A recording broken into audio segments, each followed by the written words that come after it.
What's up, y'all? It's Pokey Professor Will here, and today I wanted to do a gear talk video about my FR1s. I've been skating the FR1 shells in 6 out of 7 of my setups since October 2023. It's now January 2026, mid-month. But we'll talk about why I like them. We'll talk about some of the things that I've done to upgrade the FR1s from the stock, FR1 80s or FR1 310s. And we'll also talk about some things that I don't like about the skates, or some problems that I've had with them, which are very minor, I'll go ahead and say. You can check down below in the video description for the chapters if you want to skip around to whatever you want to see first or whatever. I don't know. Okay. But anyways, I got my first pair of FR1s in October 2023, and they were an oversized pair of FR1s, so I don't have those anymore. But the first thing that really drew me into the FR1s was the look of the skate, right? I really, really like the look of this shell. First of all, this color is my favorite color. And so they had the light blue, the white, the black, and the red shells at the time, back in October 2023. So, but this is my favorite color. Right. Also, I really like the roundness of the shell. I like sharp shells. Like I think the twister, the rollerblade twister shell looks really cool, how it's real geometric and stuff. But I also like a rounded look. And the FR1s are definitely more of a round look than, geometric with lines, straight lines.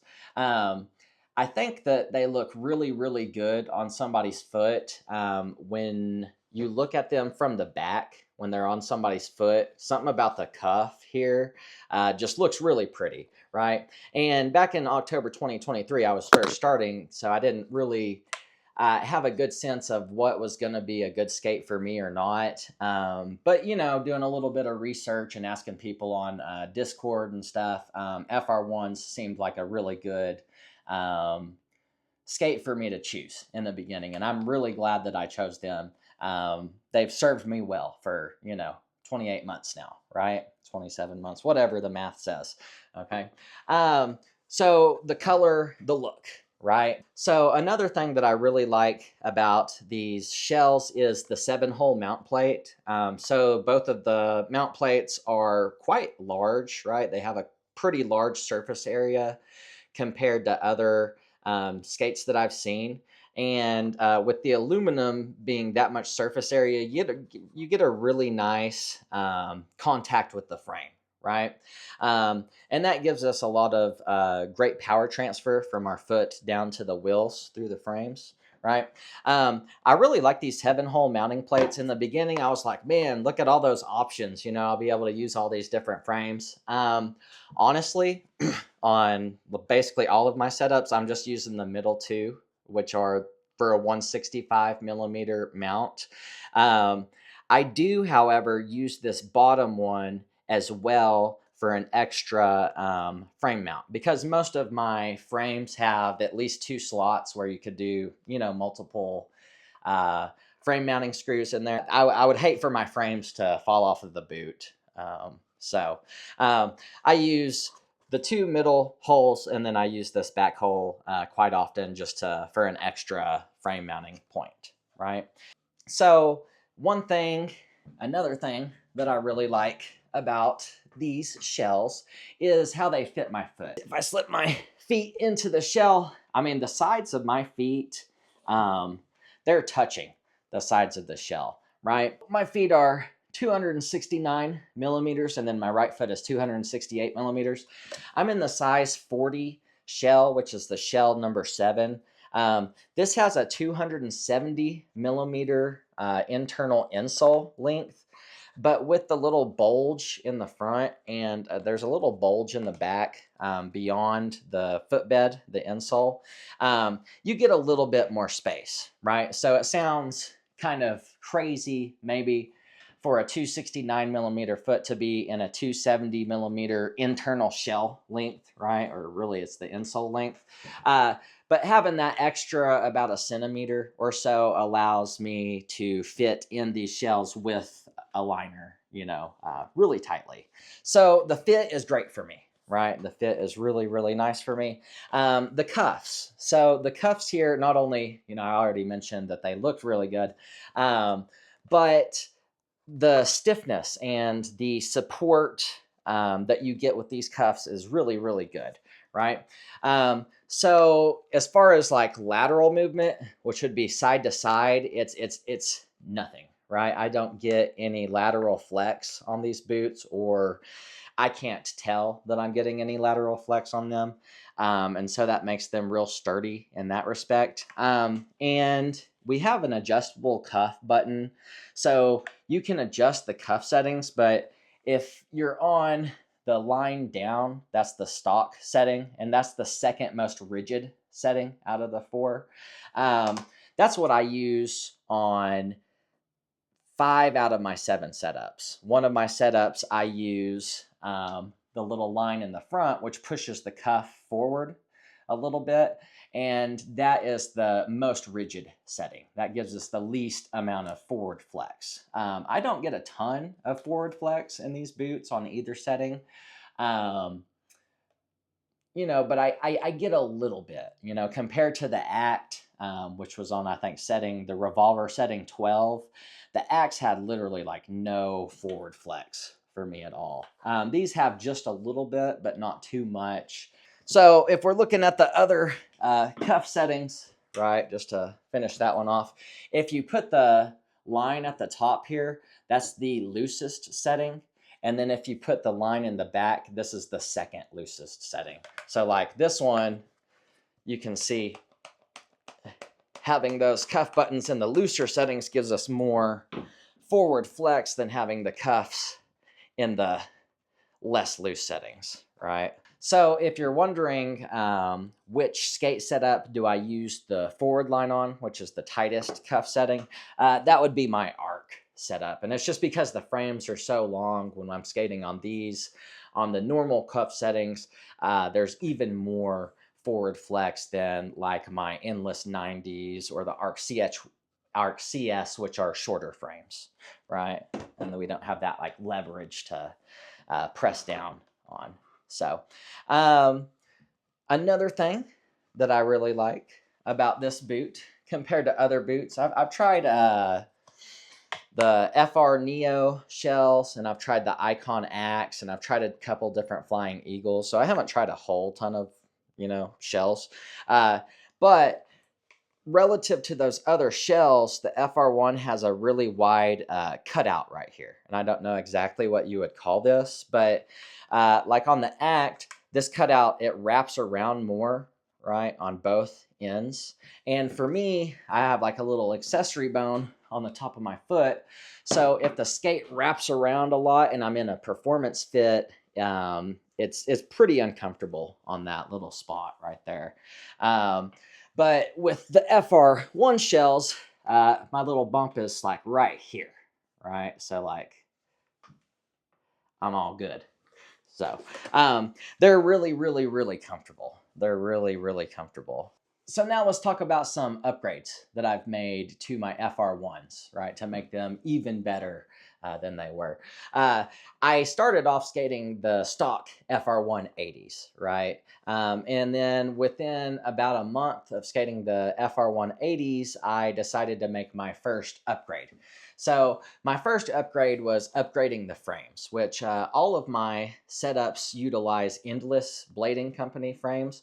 I really, really like these frames. The first Endless frames that I bought were the Endless 80s, and I stuck them on my oversized FR1s. But going from 4x80 flat to a 4x80 rockered, right, with the balanced rocker, about a 1 millimeter rocker. It's a little less than a millimeter rocker. That really opened up my skating style. I felt like I really enjoyed the maneuverability.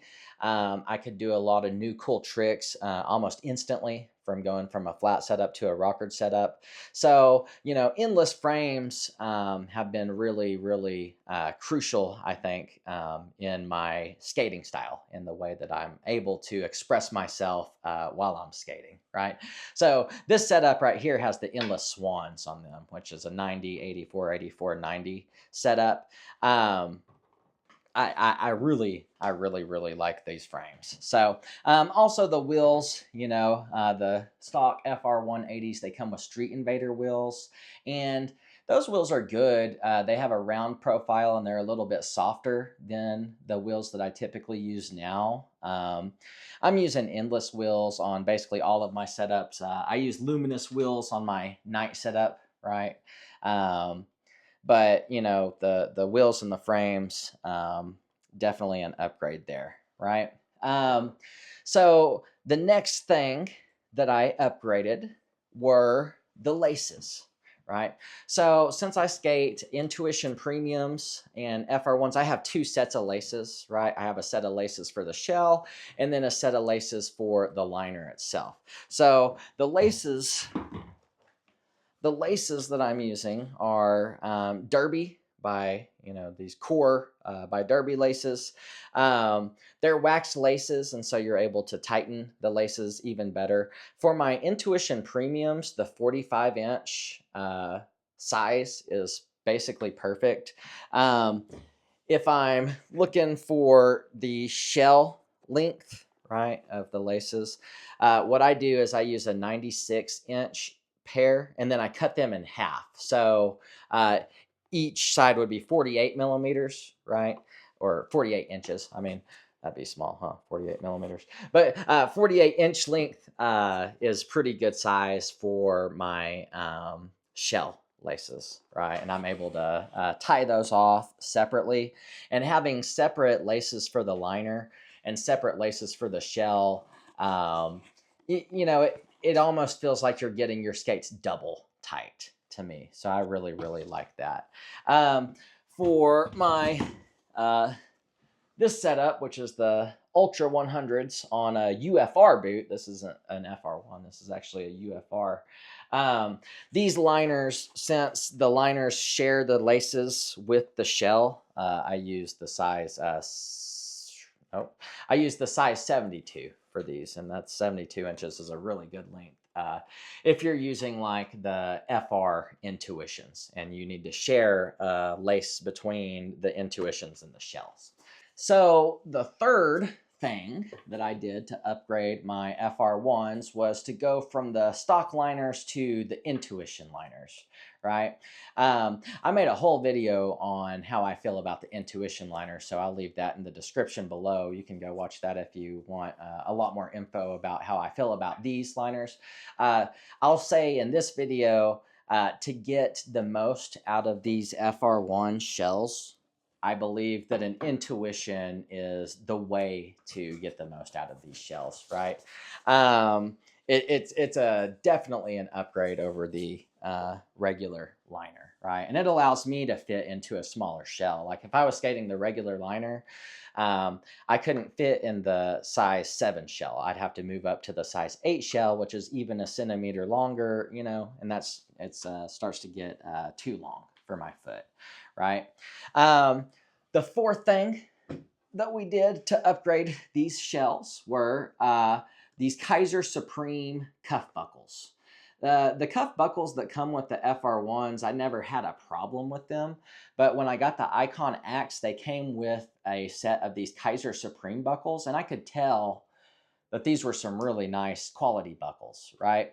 So I went ahead and took the pair off of the Axe and then threw them on a pair of FR1s just to see what it was like, and I was able to tighten my cuff a lot more than I could with the stock cuff strap.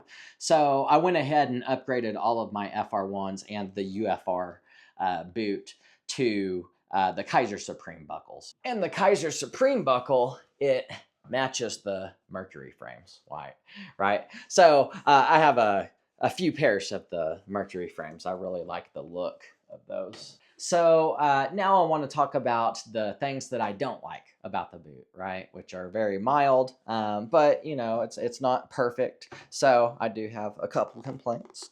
If we look at this pair of FR1s, this is my rink setup, the Arc CS on inside Arc CS setup. If you look at this eyelet right here, it's a bit rusted, right? So the eyelets, they're made out of steel or iron or whatever, but they rust after a while. Let's look at this one's even worse. Woo. Right? So if you look at that eyelet, it's rusty. But if you look at the next eyelet, it's not rusty, right? I think a lot of moisture gets trapped under there because my straps go over there. I don't know. But anyways, the eyelets, they rust after a while. So I'm expecting them to eventually go completely out, but I figured that that would be an easy fix. Like if the eyelets do get to a point where I need to take them out and put new ones in, I've never done that before, but I feel like it shouldn't be too hard. So we'll see, right, in the future if we get to that point. Another thing about the rusting is it discolors the laces a little bit. These laces are actually really fresh. I've only skated them one time yesterday. But you can see that there's already a little bit of discoloration. That's covered up by the strap, so it's not that big of a deal, you know, cosmetically, but it is something to point out for sure, right? And then the second thing would be these straps right here. So this is the double strap, the 45-degree double strap, right? The little black piece right here. I've broken probably 5 or 6 of these little black straps, right? However, they're only $1 or $2 online, so I have like 10 just sitting around extra for when I break these things. I keep an extra strap in my skating bag, and then I keep an extra strap in the trunk of my car just in case I'm ever out and these give out. It's a pretty easy fix. You just stick a screwdriver under here, and then you pull that part out, and then you can fish another one through. So, you know, really not a big deal. But you know, it has happened a couple of times. So without the spare, it kind of sucks, right? If you don't have a spare on you at the moment and this thing breaks, then it's kind of a bummer because, you know, you're not getting the most out of your skating session anymore. Okay. And I would say that the third thing, which used to be more of an issue for me than it has been lately, is the 45 strap on the FR1 is really good at digging into the intuition liners. So if you really crank this thing down, the plastic here is going to start to rub your intuition liners and they'll start to tear. For me, I don't even crank this thing down because I'm tying off my laces here, right? I have a really good, this is the 48-inch shell length laces, right? But I have plenty to tie off here to get this nice and tight. So really for me, the 45-degree strap is more just cosmetic and kind of holding the laces down. I just push it in and I don't crank it myself just because I think it makes the straps last longer and it doesn't dig into my liners as bad. So I guess that's it for this video. You know, I wanted to talk about my FR1s. I really like my FR1s. So if you have any questions or comments, I would love to hear them and respond to those. If you haven't joined the Discord, there's an Inline Skate Space Discord that we have. There's, I think, 267 members now. But it's a good place to come and chat about your gear, ask questions about techniques, gear, you know, get the scoop from other skaters. I'll leave the link in the description below. But I hope that you guys have a good one, and we will see you guys next time. Peace.